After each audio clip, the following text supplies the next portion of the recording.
আমি আজ ২ মাস পর জেল থেকে বের হচ্ছি। আসলে আমাকে জামিন করে বের করা হয়েছে। আমার বাবা শহরে অনেক বড় শিল্পপতি, তাই বেশি দিন জেলে থাকতে হয়নি। তাই আজ আমার জামিন হয়ে গেল।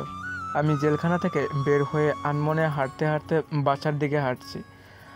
আর রিমির কথা ভাবছি। মেয়েটাকে আমি অনেক ভালোবাসতাম, কিন্তু মেয়েটা আমার ভালোবাসা কোনোদিনই বুঝলো না। খুব ভালোবাসতাম রিমিকে। রিমি দেখতে একদম ডানাকাঠি পরীর মতো, যাকে দেখলে যে কোনো ছেলে পানি ক্রাশ খাবে।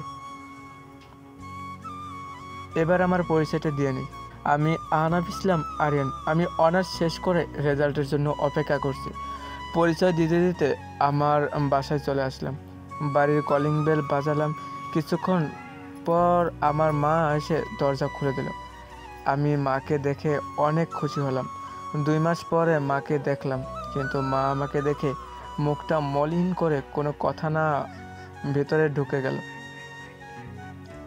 আজ আমার একটা অন্যায়ের জন্য মা আমার সাথে কথা বললে না। খুব খারাপ লাগছে। মা আমার সাথে কথা না বলে মুখে একরাশ বিরক্ত নিয়ে চলে গেল আমার সামনে থেকে। আমি মার পিছু নিলাম। আমি আমার মাকে ডাকলাম, কিন্তু মা কোনো কথা বলছে না। এবার আমি দৌড়িয়ে মার সামনে গেলাম। মা, কি হলো? আমার সাথে কথা বলছো না কেন? আমি তো রাগের মাথায় একটা ভুল করেছি, তাই বলে আমাকে এভাবে শাস্তি দেবে? আমার কোনো ছেলে নেই। আহনাফ নামে একটা ছেলে ছিল, কিন্তু ২ মাস আগে সে মারা গেছে আমার কাছে। তুই আমার ছেলে না। তোর এই পাপী চেহারা আমাকে দেখাবি না, আর তোর ওই নোংরা মুখে আমাকে কোনোদিন মা বলে ডাকবি না। তাই বলে মা কান্না করতে করতে চলে গেল রুমে। এবার মার কথা শুনে আমার দু চোখ বেয়ে অজর ধারায় পানি পড়তে থাকলো। শেষ পর্যন্ত আমার মা আমাকে দূরে ঠেলে দিল। খুব কষ্ট হচ্ছে, তাই রুমে এসে দরজা বন্ধ করে অনেকক্ষণ কান্না করলাম। কান্না করতে করতে কখন যে ঘুমিয়ে পড়েছি নিজেই জানি না। ঘুম ভাঙলো দরজার ঠক ঠক শব্দ। আমি উঠে দরজা খুলে দিলাম। দরজা খুলে দেখি বাবা দাঁড়িয়ে আছে। আমি বাবাকে দেখে কান্না করে দিলাম আর বাবাকে জড়িয়ে ধরলাম। আসলে বাবার সাথে আমি খুব ফ্রি ছিলাম। কান্না করিস না, সব ঠিক হয়ে যাবে। আর কাল থেকে তুই অফিসে জয়েন করবি, তারপর দেখবি সব ঠিক হয়ে যাবে। আচ্ছা বাবা, তুমি যা বলবে তাই হবে। আর একটা কথা, তোকে না জানিয়ে আমি বড় একটা সিদ্ধান্ত নিয়েছি। আশা করি তুই আমার কথা রাখবি। বলো বাবা, আমি তোমার সব কথা রাখবো। আমি তোর সাথে রিমির বিয়ে ঠিক করেছি, কারণ তোর জন্য রিমির জীবনটা নষ্ট হোক আমি তা চাই না। তাই আমি এই সিদ্ধান্তটা নিয়েছি। তুমি যা ভালো বোঝো তাই করো। আপনারা ভাবছেন এই রিমিটাকে? আসুন ২ মাস আগের কাহিনী বলছি। সকালে ঘুমিয়ে আছি, হঠাৎ ফোনের শব্দে ঘুম ভেঙে গেল। আমি বিরক্ত হয়ে ফোনটা রিসিভ করলাম। দেখি আমার বন্ধু ফোন দিয়েছে। আমার বন্ধুর নাম রাজু। ওই শালা, এত সকালে ফোন দিয়ে আমার আরামের ঘুম নষ্ট করলি কেন রে? আরে রাখ তোর আরামের ঘুম। আর এদিকে রিমি ভাবি অন্য একটা ছেলের সাথে এক রিক্সায় কলেজে যাচ্ছে। তুই তাড়াতাড়ি কলেজ। রাজুর মুখে রিমির কথা শুনে আমার নিমিষেই ঘুম উধাও হয়ে গেল। আমি তাড়াতাড়ি উঠে ফ্রেশ হয়ে কলেজের জন্য রওনা দিলাম। আসুন রিমির সাথে পরিচয় করে দিই। রিমি আমাদের কলেজের ২য় বর্ষের ছাত্রী। আমি রিমিকে ২ বছর ধরে ভালোবাসি। রিমিকে অনেকবার প্রপোজ করেছি, কিন্তু রিমি রাজি হয়নি। রিমিকে আমি অনেক ভালোবাসি, যা রিমিকে কেউ এইরকমভাবে ভালোবাসতে পারবে কিনা আমার জানা নেই। পরিচয় দিতে দিতে কলেজে চলে আসলাম। এসে দেখি রিমি একটা ছেলের পাশে বসে আছে আর হেসে কথা বলছে। আমার মাথায় প্রচণ্ড রাগ উঠে গেল। আমি সোজা গিয়ে রিমির পাশে বসা ছেলেটির শার্টের কলার ধরে সোজা নাকে একটা ঘুষি মারলাম, আর ছেলেটির নাকে হাত দিয়ে সোজা মাটিতে বসে পড়ল। ওই, তোরে বলছি না কোনো ছেলের সাথে যেন না মিশতে? তারপরও তুই কেন ওই ছেলের সাথে কথা বলছিস? আপনি ওকে মানলেন কেন? আপনি জানেন ছেলেটি কি হয় আমার? ও আমার গার্জেন হয়। আসলে আপনাদের মতো এমন বখাটেদের জন্যই আমাদের মতো মেয়েরা আজ অসুরক্ষিত। আপনি একটা বখাটে, আর যাই হোক আপনাকে ভালোবাসা যায় না। রিমি, আমি সরি। আমি তোমাকে অনেক ভালোবাসি, আর সেই জন্য তোমার পাশে আমি কাউকে সহ্য করতে পারি না। প্লিজ আমাকে ক্ষমা করে দাও। আমি কোনো রাস্তার বখাটে মস্তানকে ভালোবাসতে পারবো না, যে কিনা রাস্তার কুকুরের মতো মেয়েদের পিছনে পড়ে থাকে। তাই বলে রিমির চলে গেল কলেজ থেকে। রিমির কথা শুনে খুব কষ্ট হতে লাগলো। যাকে আমি নিঃস্বার্থভাবে ভালোবাসলাম সে আমাকে রাস্তার কুকুর বলল। কিন্তু হঠাৎ করে মাথায় প্রচণ্ড রাগ উঠে গেল। আমি রাস্তার বখাটে মাস্তান বলল। আমি যদি বখাটে মাস্তান হই তাহলে বখাটের মতোই রিমির ভালোবাসা আদায় করে নেব। কাল রিমিকে দেখাবো বখাটের কিভাবে ভালোবাসে। পরের দিন সকালে রিমির জন্য অপেক্ষা করছি রাস্তায়। আজ রিমিকে বখাটে বলার শাস্তি পেতে হবে। কিছুক্ষণ পর রিমি আসলো, তবে আজ একা এসেছে। আমি কোনো কথা না বলে রিমিকে জোর করে তুলে নিয়ে বাইকে বসিয়ে প্রচণ্ড স্পিডে বাইক চালিয়ে একটা পুরনো ভাঙা ঘরে নিয়ে চলে আসলাম। আসার সময় রিমি অনেক চিৎকার করছিল আর অনেক ভয় পেয়ে গেছিল। রিমি দেখো, আমি তোমাকে অনেক ভালোবাসি। তোমাকে আমি কোনো হার্ট করতে চাই না। তোমাকে আমি 2 বছর ধরে ভালোবাসি, কোনো দিন তোমার সাথে খারাপ ব্যবহার করিনি। তাহলে কেন আমাকে ভালোবাসতে পারবে না? তুমি বখাটে মাস্তান, তা তোমার এমন আচরণে বোঝা যায়। তুমি যদি আমায় সত্যি ভালোবাসতে তাহলে আমাকে এমনভাবে তুলে নিয়ে আসতে পারতে না, কারণ এগুলো রাস্তার বখাটেগুলোই পারে এমন কাজ করতে, যার কারণ তার মা বাবা তাকে ঠিকভাবে কোনোদিন শাসন করেনি। তুমি এরকম, তাহলে তোমার মা বাবা কীরকম হবে আল্লাহই জানে। এবার আমার মাথায় রাগ উঠে গেল। তুই আমাকে যা বলার বল, কিন্তু আমার মা বাবাকে তুই কেন মাঝখানে তুললি কেন? আমি এবার রিমিকে এতটা শরীরের সব শক্তি দিয়ে রিমিকে একটা চড় মারলাম আর রিমির পাশে পড়ে গেল। আমি তখন রিমির কাছে গিয়ে রিমির শরীর থেকে ওড়না ছুঁড়ে ফেলে দিয়ে রিমির উপর শারীরিক অত্যাচার করলাম। আমাদের ভাষায় যাকে বলে ধর্ষণ। হ্যাঁ, আমি রিমিকে ধর্ষণ করছি। আমাকে বখাটে বলে, মাস্তান বলে আমার মা বাবাকে গালি দেয়। রিমি আমাকে আটকানোর অনেক চেষ্টা করেছিল, কিন্তু পারেনি আমার শক্তির সাথে। রিমি আমার পা পর্যন্ত ধরেছিল, কিন্তু আমার সেই সময় মাথায় প্রচণ্ড রাগ উঠেছিল। রিমি একভাবে কান্না করেই যাচ্ছে। কিছুক্ষণ পর সেখানে কিছু মানুষ আসলো। হয়তো রিমির চিৎকার শুনে মানুষ চলে এসেছে। মানুষগুলো আমাকে একসময় মারতে লাগলো। তারপর আমার আর কিছু মনে নেই। যখন জ্ঞান ফিরে তখন আমি জেলখানায়। তারপর আমার বাবা আসলো। বাবা সব কাহিনী শুনতে চাইলো। বাবাকে আমি সব খুলে বললাম। বাবা বলল, আমি জেলে থাকতে রিমির আর কোনো খোঁজখবর পাইনি। এমনকি আমার মা আমাকে দেখতে আসেনি। বাবা মাঝে মাঝে আসতো আমাকে দেখতে, আর তার 2 মাস পর জামিন হয়ে যায়। আর তারপরের কাহিনী সব আপনারা তো জানেন। পরের দিন ঘুম থেকে উঠে ফ্রেশ হয়ে গুছিয়ে অফিসে যাওয়ার প্রস্তুতি নিচ্ছি। সব কিছু গুছিয়ে নিচে এসে দেখি মা বাবা সবাই একসাথে নাস্তা করছে। আমি যেই নাস্তা করব জন্য টেবিলে বসতে যাব, তখনই আমার মা নাস্তা রেখে উঠে চলে গেল। নিজের প্রতি খুব খারাপ লাগছে। আমার জন্য মা নাস্তা না করে উঠে চলে গেল। মা আমার সাথে কথা বলা বন্ধ করে দিয়েছে। তারপর আমিও নাস্তা না করে বাবার সাথে অফিসে চলে গেলাম। অফিসে এসে সবার সাথে পরিচয় হয়ে নিলাম। দিনটা খুব ভালো কাটলো। হঠাৎ করে বাবা আমার ডেস্কে আসলো। আগামী শুক্রবার তোর বিয়ে, প্রস্তুতি নিয়ে রাখিস। দেখতে দেখতে শুক্রবার চলে আসলো।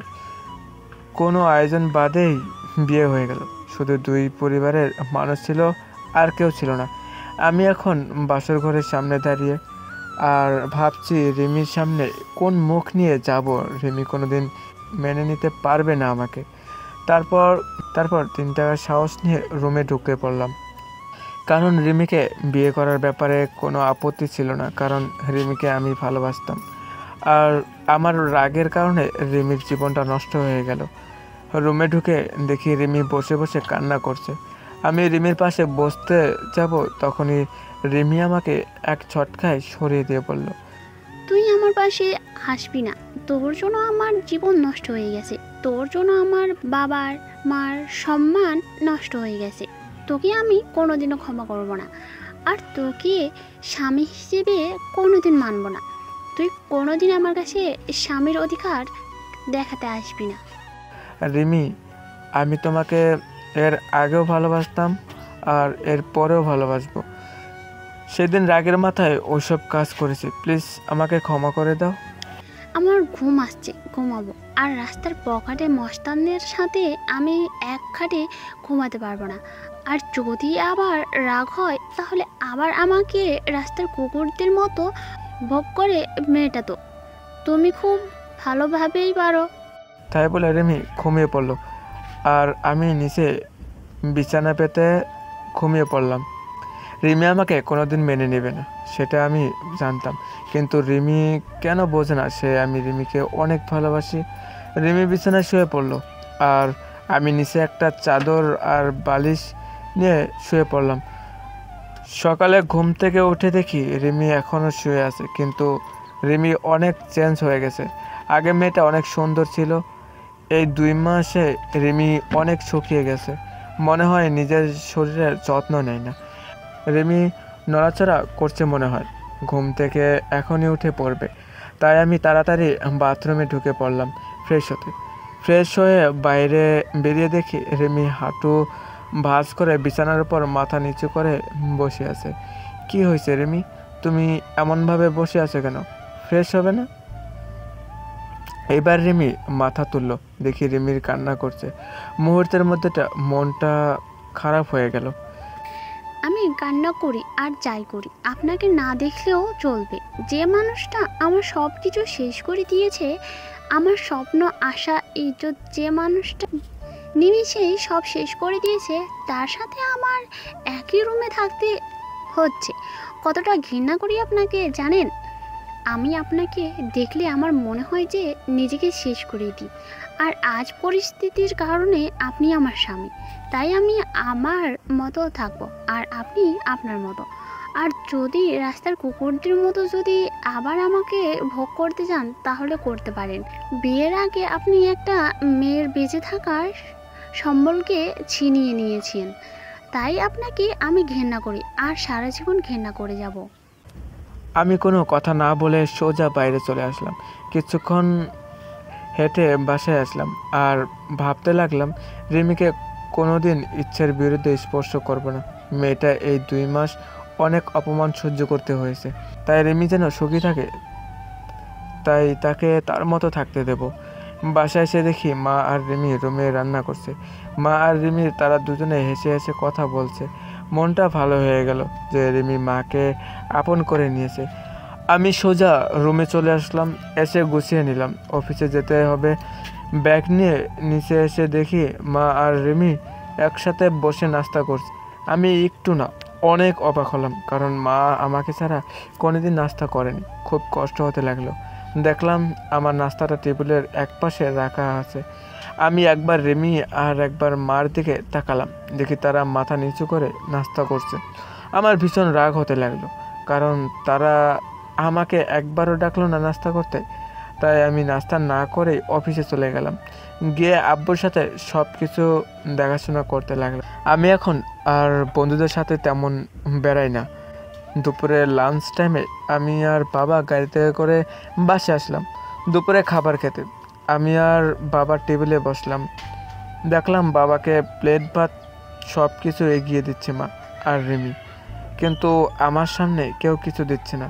সবাই দুপুরের খাবার খাওয়া শুরু করে দিল, কিন্তু আমার উপরে কোনো কারো নজর নেই। খুব কষ্ট হতে লাগলো যে মা আমাকে খাবার না দিয়ে কোনোদিন খায়নি, আর আজ এটা কি হলো। খুব হাসি পাচ্ছে আর বুকের মধ্যে চিনচিন করে ব্যথা করছে। তখন বাবা আমার দিকে একটা প্লেট এগিয়ে দিল আর কিছু ভাত দিল। আমি না খেয়ে উঠে পড়লাম আর বাইরে চলে আসলাম। এখন আর অফিসে যাব না, তাই বাইরে গিয়ে কিছু খেয়ে 1 প্যাকেট সিগারেট কিনলাম আর চলে আসলাম আমাদের পুরনো আড্ডাখানায়। সেখানে রাত 10টা পর্যন্ত আড্ডা দিয়ে বাড়ির দিকে রওনা দিলাম। রাস্তায় একটা ফুচকার দোকান দেখলাম। আগে রিমি ফুচকা খুব পছন্দ করতে, তাই রিমির জন্য কিছু ফুচকা নিলাম। তারপর বাসায় চলে আসলাম। রুমে এসে দেখি রিমির টিভি দেখছে। আমি রিমির দিকে পকেটটা বাড়িয়ে দিলাম। রিমি একবার প্যাকেটের দিকে তাকিয়ে আবার টিভি দেখায় মনোযোগ দিল। কি হলো ধুর, তুমি তো আগে প্রচুর ফুচকা খেতে। নাও, তোমার জন্য নিয়ে আসলাম। আপনাকে বলেছি না আমার বিষয়ে আপনার কোনো অধিকার ফলানোর চেষ্টা করবেন না। আর আপনি কি ভাবছেন আপনার হাতের জিনিস আমি খাবো? ভাবলেন কিভাবে? আপনার ওই নোংরা হাতে আমি কোনোদিন বিষ পর্যন্ত খাবো না। যে একটা মেয়ের সম্মান দিতে পারে না তার হাতের জিনিস খেলে আমার পাপ হবে। যত সব রাস্তার কুত্তা বখাটে মস্তান। আবার আপনাকে গালি দিলাম, এখন তো আর জোর করে কোনো মেয়েকে ধর্ষণ করতে হবে না, আর সে চাইলেও আর আটকাতে পারবে না। আমি আর কোনো কথা বললাম না। প্যাকেটটা টেবিলের উপর রেখে আমি ফ্রেশ হতে চলে গেলাম। ফ্রেশ হয়ে এসে দেখি রিমি ঘুমায় পড়ছে। আমি কিছুক্ষণ রিমির দিকে তাকিয়ে শুয়ে পড়লাম, কারণ রিমি যতই আমাকে গালাগালি দিক এসবের জন্য দায়ী তো আমি, আর আমি রিমিকে অনেক ভালোবাসি। এভাবে কিছুদিন চলে গেল। এই কয়দিন মা আমার সাথে একবারও কথা বলেনি, আর রিমি কথা বললেই গালাগালি দিত আর অবহেলা করতো। আমি আর সহ্য করতে পারি না আপনজনের অবহেলাগুলো। আমি এই কয়েকদিন বাড়িতে খাবার খাইনি, কিন্তু কেউ একবারও জিজ্ঞাসা করেনি কিছু খাইছে কিনা। আজ অফিসে বসে কাজ করছি, আর তখন বাবা এসে বলল রিমি নাকি হঠাৎ করে শরীর খারাপ হয়েছে, মাথা ঘুরে পড়ে গেছে। আমি আর বাবা তাড়াতাড়ি গাড়ি নিয়ে পাশে চলে আসলাম। এসে দেখি রিমি আর মা রিমির সাথে কথা বলছে। রিমির বিছানায় শুয়ে আছে, আর মা রিমির মাথায় হাত বুলিয়ে দিচ্ছে। আমি আসা মাত্রই মা রুম থেকে চলে গেল। আমি গিয়ে রিমির পাশে বসলাম, আর রিমি একটু দূরে সরে গেল। কি হয়েছে তোমার? বাবা নাকি বললো তোমার শরীর খারাপ? কি হলো বলো, কি হয়েছে? বড় সমস্যা হলে ডাক্তার কাছে নিয়ে যাব। আমি মা হতে চলেছি। কি? আমি বাবা হতে চলেছি? এত খুশির সংবাদ, আর তুমি এমন মনমরা হয়ে বলছো কেন? তুমি জানো না আমি কত খুশি? আমি অ্যাবর্শন করব। মানে ঠিক বুঝলাম না। আমি এই বাচ্চা চাই না, আমি অপারেশন করব। কি বলছো এসব? বাচ্চা অপারেশন করবে মানে? পাগল হলে নাকি তুমি? আমি কিছুতেই হতে দেব না। আমার বাচ্চা আমি নষ্ট করতে দেব না। আমার পেটে আমি কোনো বখাটের মস্তান ধর্ষণকারীর বাচ্চা রাখতে পারবো না। আমার পেটে কোনো অমানুষের বাচ্চা রাখতে দেব না। তাই আমি ডিসিশন নিয়েছি, আমি অপারেশন করাবো। রিমি, তুমি যা শাস্তি দেবে আমাকে দাও, কিন্তু আমার নিষ্পাপ বাচ্চাকে তুমি কোনো ক্ষতি করো না। সে তো আর কোনো দোষ করেনি। প্লিজ তুমি এমন করো না। তুমি আমাকে যা শাস্তি দেবে আমি সব মাথা পেতে নেব, কিন্তু আমার বাচ্চাটাকে কোনো ক্ষতি করো না। তোমার পায়ে পড়ি, প্লিজ এমন বড় শাস্তি আমাকে দিও না। আমার পেটে যে বাচ্চা, সে একটা অমানুষের বাচ্চা, একজন বখাটের বাচ্চা। সে নিজের ভালোবাসা পাওয়ার জন্য একটা মেয়েকে জীবিত লাশ করে দিতে পারে, আর তার বাচ্চা বড় হলে তার বাবার মতো হবে না, সেটা কেউ বলতে পারবে? তাই আমার পেটে কোনো অমানুষের বাচ্চা পেটে ধরে রাখতে পারবো না। আর এ বাচ্চা যদি বড় হয়ে তার বাবার মতো অমানুষ হয়, তাই আগে থেকেই আমি পৃথিবীতে কোনো অমানুষ নিয়ে আসতে পারবো না। প্লিজ রিমি, তুমি আমাকে যা বলার বলো, কিন্তু আমার বাচ্চাকে কিছু বলো না। আমি তোমাকে কথা দিলাম, আমার বাচ্চা পৃথিবীতে আলো দেখার সাথে সাথেই তোমার থেকে অনেক দূরে নিয়ে যাব। আমার বাচ্চার চেহারা পর্যন্ত তোমাকে দেখতে দেব না। তার আগেই আমি সব কিছু ছেড়ে চলে যাব। রিমির সামনে হাঁটু গেড়ে বসে কান্না করে। আমার কান্না দেখে রিমির হয়তো কিছুটা মায়া হলো, তাই সে রাজি হয়ে গেল। আমার কান্না দেখে রিমির হয়তো কিছুটা মায়া হলো, তাই সে কিছু বলল না। আমার সামনে থেকে উঠে চলে গেল। আমি ওখানে বসে বসে ভাবছি, নিজের সন্তানকে কেউ কোনোদিন এইভাবে বলে আমার কোনোদিন জানা ছিল না। রিমির সাথে না হয় আমি একটা অন্যায় করেছি, কিন্তু সে তো আমার বউ হয়। আমি তো রিমিকে বউয়ের মর্যাদা দিয়েছি, তাহলে কেন রিমি আমার সাথে এমন করছে? রিমিকে তো আমি অনেক ভালোবাসি, রিমি কেন বোঝে না? আমি বাইরে চলে আসলাম, আর এক প্যাকেট সিগারেট নিলাম, নিয়ে ছাদে চলে আসলাম, আর মনের সব দুঃখ ধোয়ার সাথে উড়িয়ে দিচ্ছি। আমার সন্তান জন্ম নেওয়ার সাথে সাথে আমি সবার থেকে ওকে দূরে নিয়ে চলে যাব। কেউ যেন তাকে অমানুষের বাচ্চা না বলতে পারে।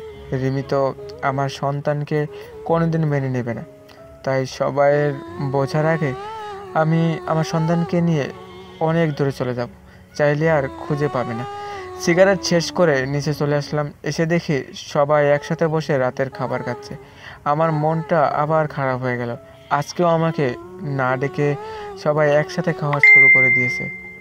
আমি আমার রুমের দিকে যাচ্ছি, তখন বাবা আমাকে ডাকলো খাবার খেতে। আমার ক্ষুধা না বলে রুমে চলে আসলাম। আমার মার কাছে আমি এতটাই ঘৃণার পাত্র হয়ে গেলাম যে আমার সাথে এই কয়টা দিন একটা কথাও বলেনি। আমি নিচে বিছানা পেতে শুয়ে পড়লাম। কখন যে ঘুমিয়ে পড়েছে ঠিক নেই। সকালে উঠে দেখি রিমি খাটের উপর নেই, হয়তো নিচে গেছে। আমি উঠে ফ্রেশ হয়ে নাস্তা না করে অফিসে চলে আসলাম।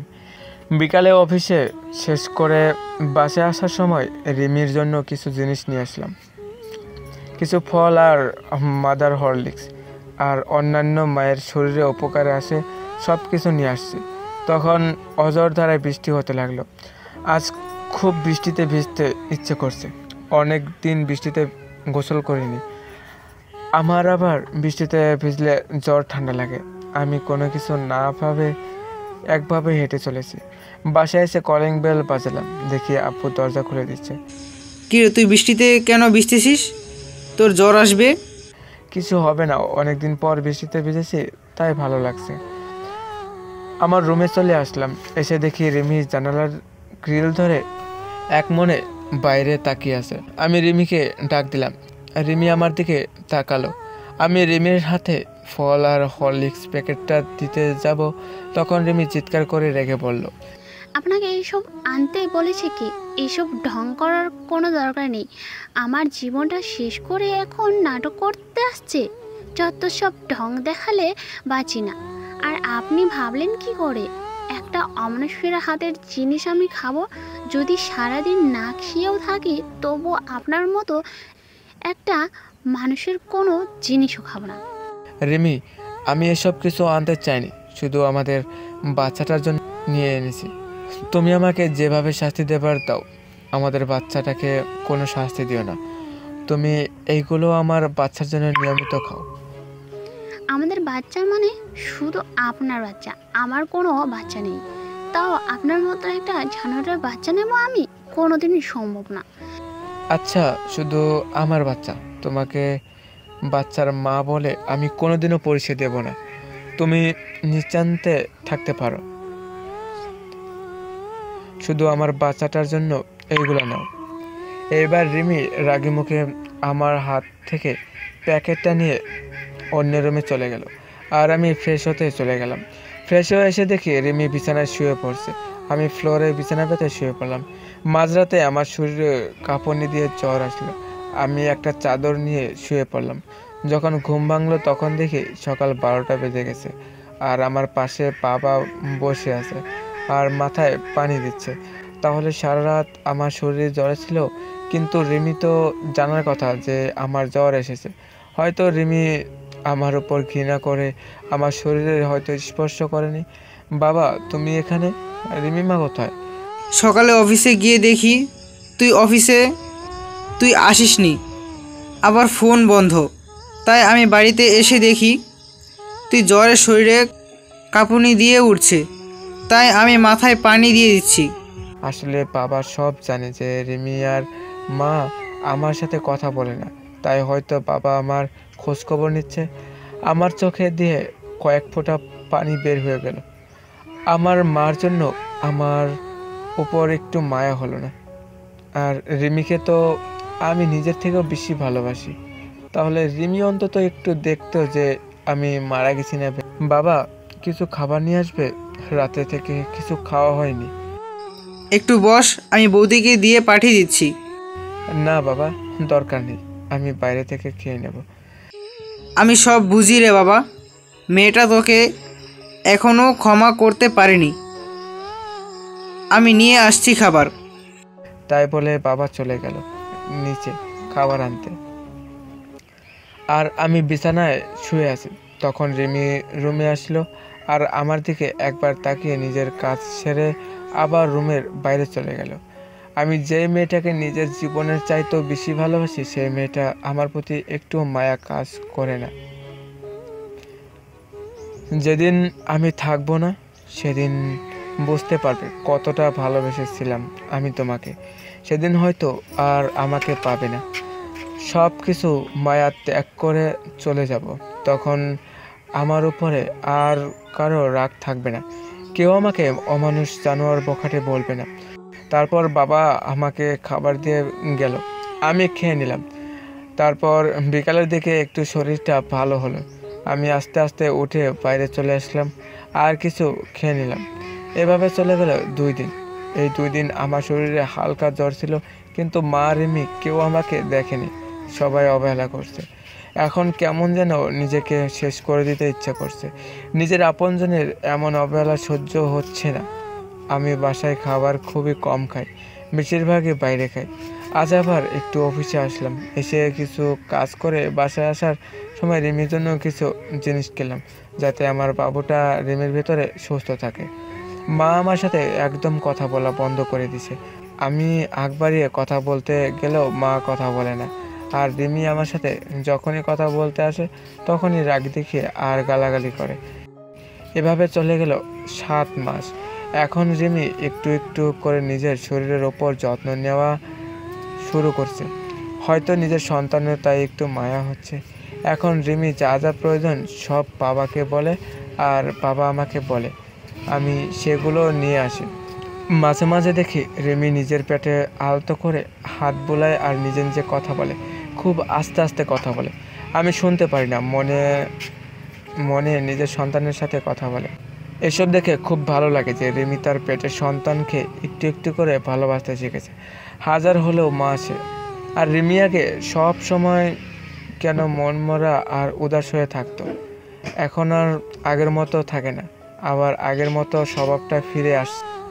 আর এখন রিমি আমার দিকে কেন আর চোখে তাকায়, তবে মাঝে মাঝে আমি সেগুলো দেখেও না দেখার ভান করে থাকি। হয়তো নিজের বাচ্চার সাথে সাথে আমার উপর একটু একটু মায়া জন্মাতে শুরু করছে, কিন্তু সেদিকে থেকে আমার কোনো ইচ্ছে নেই। আমি সারাদিন আমার মতো থাকি, আর রিমি রিমির মতো। আজ মাঝরাতে হঠাৎ করে ঘুম ভেঙে গেল।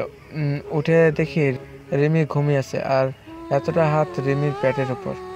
হয়তো বাচ্চাকে আদর করতে করতে ঘুমিয়েছে। আমি এবার উঠে রিমির পাশে গিয়ে বসলাম, আর আমার হাতটা রিমির পেটে আলতো করে রাখলাম। খুব ভালো লাগছে আমার। ছোট বাবুটা রিমির মধ্যে আস্তে আস্তে বড় হচ্ছে। আমি আস্তে আস্তে মাথাটা নিচু করে রিমির পেটে চুমু খেতে যাব, তখনই রিমির ঘুম ভেঙে যায়। আর রিমির পেটে আমার হাত দেখে আর আমার মুখটা রিমির পেটের কাছে দেখে রিমির চোখে রাগে ভরে গেল, আর রিমি আমাকে আমার পাওনাটা বুঝিয়ে দিল। ঠাস ঠাস করে 2টা চড় মারল, আর আমাকে ধাক্কা দিয়ে দূরে সরিয়ে নিল।